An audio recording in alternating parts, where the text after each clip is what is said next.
بسم اللہ الرحمن الرحیم اللہم صل علی محمد وعلی آل محمد کما صلیت علی ابراہیم وعلی آل ابراہیم انک حمید مجید اللہم بارک علی محمد وعلی آل محمد کما بارکت علی ابراہیم وعلی آل ابراہیم انک حمید مجید بسم اللہ الرحمن الرحیم السلام علیکم ورحمۃ اللہ وبرکاتہ۔ اسلامی حقوق و آداب، سونے کے آداب۔ دن کے حرکت و عمل اور محنت و مشقت کے بعد تھکاوٹ ہو جاتی ہے۔ تھکان کے بعد رات میں نیند لینے سے آرام و راحت مل جاتی ہے۔ جسم کے اندر قوت و نشاط دوبارہ لوٹ آتی ہے اور چین و سکون مل جاتا ہے۔ نیند انسان کی زندگی اور تندرستی کے لیے بے حد ضروری ہے۔ قرآن پاک میں اللہ تعالیٰ نے نیند کو باعث آرام قرار دیا ہے اور اسے اپنی ایک رحمت شمار کرایا ہے، لہذا مندرجہ ذیل باتوں کا خیال رکھیں۔ نمبر 1، نماز عشاء کے بعد جلد سو جائیں۔ نمبر 2، وضو کر کے دائیں کروٹ کے بل سوئیں۔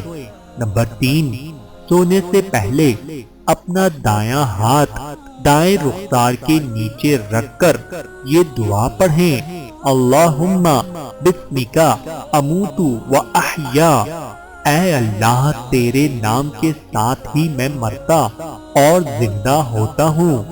نمبر 4، سونے سے پہلے سورہ قل هو اللہ احد، سورہ قل اعوذ برب الفلق اور سورہ قل اعوذ برب الناس پڑھ کر اپنی ہتھیلیوں پر پھونک لیں اور اپنے سارے بدن پر پھیر لیں اور ایسا 3 بار کریں۔ نمبر 5، سونے سے پہلے کے اذکار اور دعائیں پڑھ کر سوئیں۔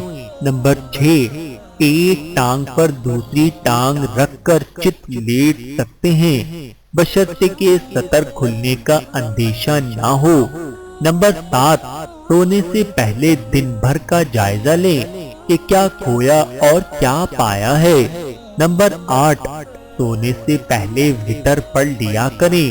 نمبر 9، اگر نیند کی حالت میں کوئی پسندیدہ خواب دیکھیں تو اس کا ذکر اپنے کسی محبوب اور پسندیدہ شخص سے ہی کریں۔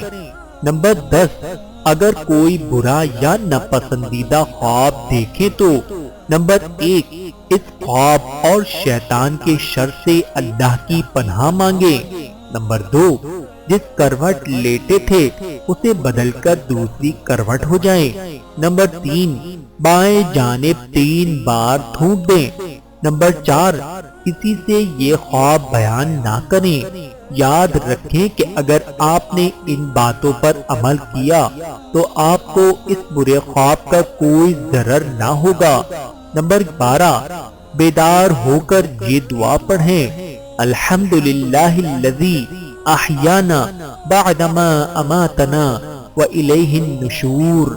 تمام تعریفیں اس اللہ کے لیے ہیں جس نے ہمیں مارنے کے بعد زندگی عطا کی اور اسی کی طرف لوٹ کر جانا ہے، اور مندرجہ ذیل چیزوں سے پرہیز کریں۔ نمبر 1، پیٹ کے بل سونے سے، خواہ دن ہو یا رات۔ نمبر 2، نماز عشاء کے بعد بلا وجہ باتیں کرنے سے۔ نمبر 3، اپنی طرف سے کوئی جھوٹا خواب گھڑ کر بیان کرنے سے۔ اللہ تعالیٰ سے دعا ہے کہ اللہ تعالیٰ ہم سب کو سمجھنے کی اور عمل کرنے کی توفیق عطا فرمائے، آمین ثم آمین۔